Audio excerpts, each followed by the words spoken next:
Bienvenidos a su programa Bitácora Mexicana, este espacio de plena libertad de expresión, de debate y de reflexión de la televisión pública. Su amigo Porfirio Muñoz Ledo. Hoy tenemos a discusión el que para mí es uno de los temas capitales en el país y para el cual hay una resistencia a entenderlo que me parece francamente irracional, fruto en parte de la ignorancia y en parte de falta de espíritu de lucha. Se trata de los salarios en México. El salario es el factor fundamental de la cohesión social y de la igualdad entre los hombres. Las clases laborantes, asalariadas, pueden llegar a ser, en una economía formal, hasta el 60 o 70% de la población. Y las familias viven del salario. El nivel del salario, la retribución al trabajo humano, no es solamente un asunto de equilibrio social, es una cuestión de dignidad familiar y de dignidad personal. Hace unos días, el diputado Ramón Jiménez presentó en la Cámara de Diputados una iniciativa al respecto. Él es maestro en matemática y en economía. Es diputado federal por el Partido de la Revolución Democrática y ha sido presidente nacional de la Alianza de Organizaciones Sociales. ¿Podrías explicar al público, Ramón, en qué consiste la iniciativa que presentaste?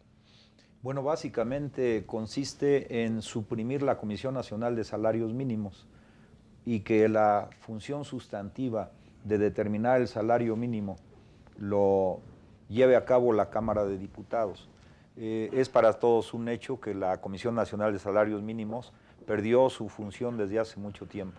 A raíz de los topes salariales, prácticamente el Estado mexicano, esta comisión es tripartita, ustedes saben, el Estado mexicano, el gobierno se alía con los patrones, y si a eso agregamos que parte de la representación sindical a veces está asociada con el charrismo o con los sindicatos blancos, pues prácticamente los trabajadores quedan totalmente indefensos ante las acciones que tome la Comisión Nacional de Salarios Mínimos. ¿Quién haría el cálculo de los salarios? Bueno, aquí proponemos modificación al artículo 74 de la Constitución para que sea efectivamente la Cámara de Diputados la que determine y fije los salarios mínimos.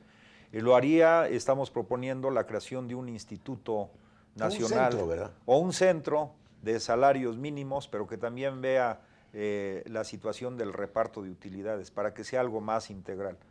Este instituto, pensamos, estaría formado por 5 personas que determine directamente la Cámara de Diputados. Puede ser a propuesta del titular del Ejecutivo, sería un órgano colegiado, y este instituto haría estudios, los estudios necesarios. ¿Estás por el salario mínimo general y el salario mínimo regional y el salario profesional o un solo salario mínimo para todo el país? Bueno, actualmente el país está dividido en 3 regiones. Sí. Entonces nosotros pensamos que debe ser una sola región, salario mínimo general. Porque es el mínimo mínimo.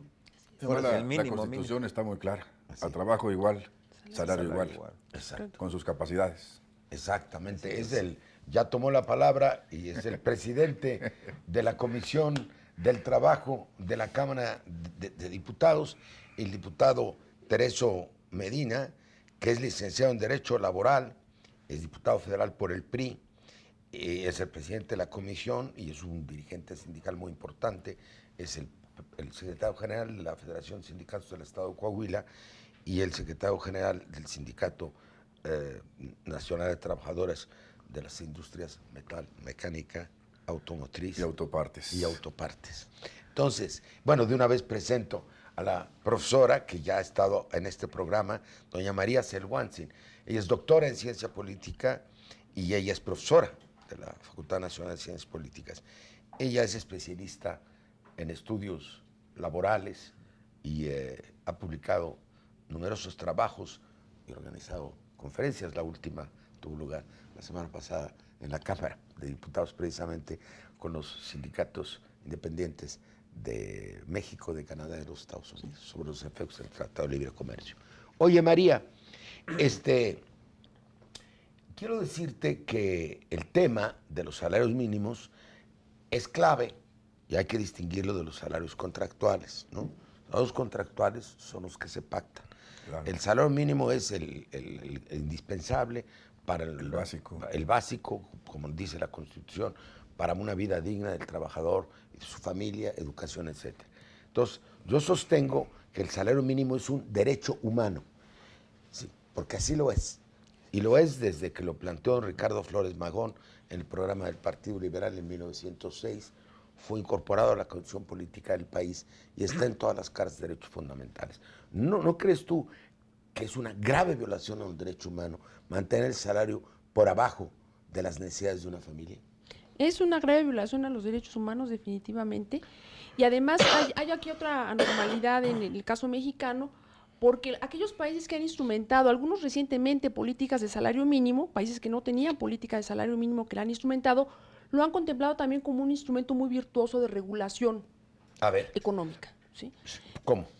Precisamente es un detonador del mercado interno, es muy importante. Claro, o sea, no solamente estamos hablando de la dignidad individual, familiar de las personas, sino también de los mínimos a los que una economía debe de aspirar en términos de su mercado interno, ¿sí? Y en términos de equidad social.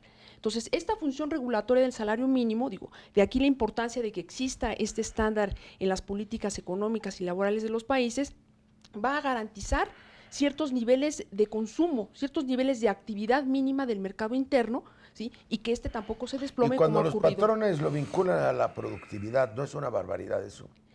El salario mínimo no debe estar necesariamente vinculado a productividad. El contractual sí, el mínimo no. El contractual, el maestro de la Cueva, que fue nuestro gran prócer, autor de Derecho del Trabajo, decía que hay 3 salarios según la Constitución. El mínimo, que es un derecho humano, ¿sí? Luego, el remunerador, le decía él, que tiene que ver con la calidad y cantidad del trabajo. Y el salario contractual, ¿no?, que debe ser un salario justo y que tiene que ver con el equilibrio de los factores de la producción. Son 3 cosas distintas. ¿Tú piensas igual, Tereso? Yo comparto en primer término, maestro, gracias por invitarnos. No, gracias a ti. Es un placer estar aquí compartiendo la mesa con usted, con mi colega el diputado Ramón y con la doctora María. Primero, el salario no tiene colores. El salario es para todos los trabajadores mexicanos. Segundo, el salario es un derecho social, es un derecho humano, es un derecho laboral, al que todo el mundo tenemos aspiraciones, porque nuestra fuerza de trabajo es la que podemos ofrecer y somos los generadores de un cambio social. Entonces, y particularmente el contrato, a su pregunta con precisión, el salario contractual tiene que ver con el equilibrio de los factores de la producción.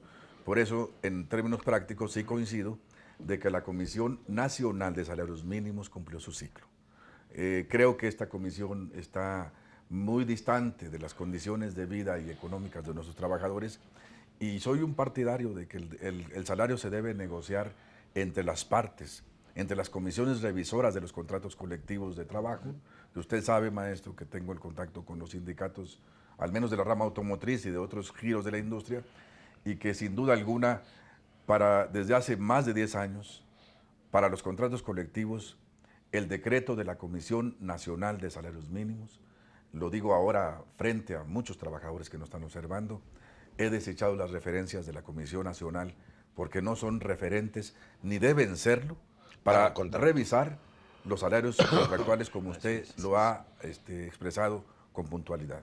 Y algo más, desde que se firmaron, y ahora vamos a ver unas gráficas, las famosas cartas de intención con las crisis económicas, fundamentalmente a fines de 76 y luego vino la del 82 con las crisis económicas. En esas cartas de intención venía la retención del salario. Como estábamos comentando hace un momento con Ramón, es el ciclo llamado neoliberal el que derrumbó el salario en México, porque si nos impuso un modelo según el cual el salario bajo era parte de ese esquema económico. Así es. Y entonces establecieron topes, que es a lo que se refiere el diputado Tereso Medina.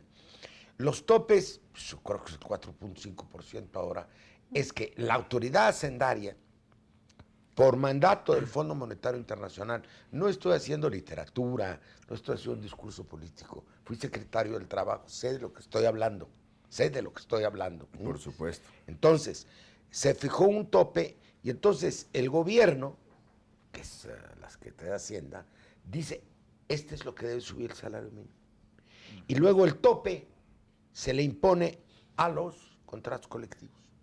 Si los contratos colectivos son el equilibrio de los factores de la producción, son un derecho también.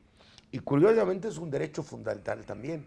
El derecho de asociación sindical, el derecho de contratación colectiva y el derecho de huelga son 3 derechos íntimamente vinculados. Entonces un equilibrio es como, digamos, un juego de fútbol, ¿no? De repente el árbitro dice, este juego terminó 0-0, ¿cuál? Todavía no comenzó. Todavía no comienza. Si tenemos que hacer la negociación colectiva, que es el otro instrumento para muy empleado en los países europeos y en los Estados Unidos para mejorar las condiciones. Antes de terminar, el salario mínimo tiene que ver con una canasta de bienes calculado para el trabajador, de ese nivel de salario. No es lo mismo lo que gasta un rico, por ejemplo, alimentación, pues por más que coma en lugares caros, pues no es fundamental. Ahí son coches, son aviones, son viajes, son esas cosas. Y un pobre, según su nivel, tiene una canasta distinta. Alimentación puede ser el 30, el 40%, vivienda puede ser el 20%. Y cada categoría de salario tiene un esquema de gasto distinto. Claro. Por eso ese instituto en el que has pensado, o centro, así trabajábamos nosotros cuando yo estaba en la Secretaría del Trabajo, hacíamos una investigación por encuestas, según nivel de salario.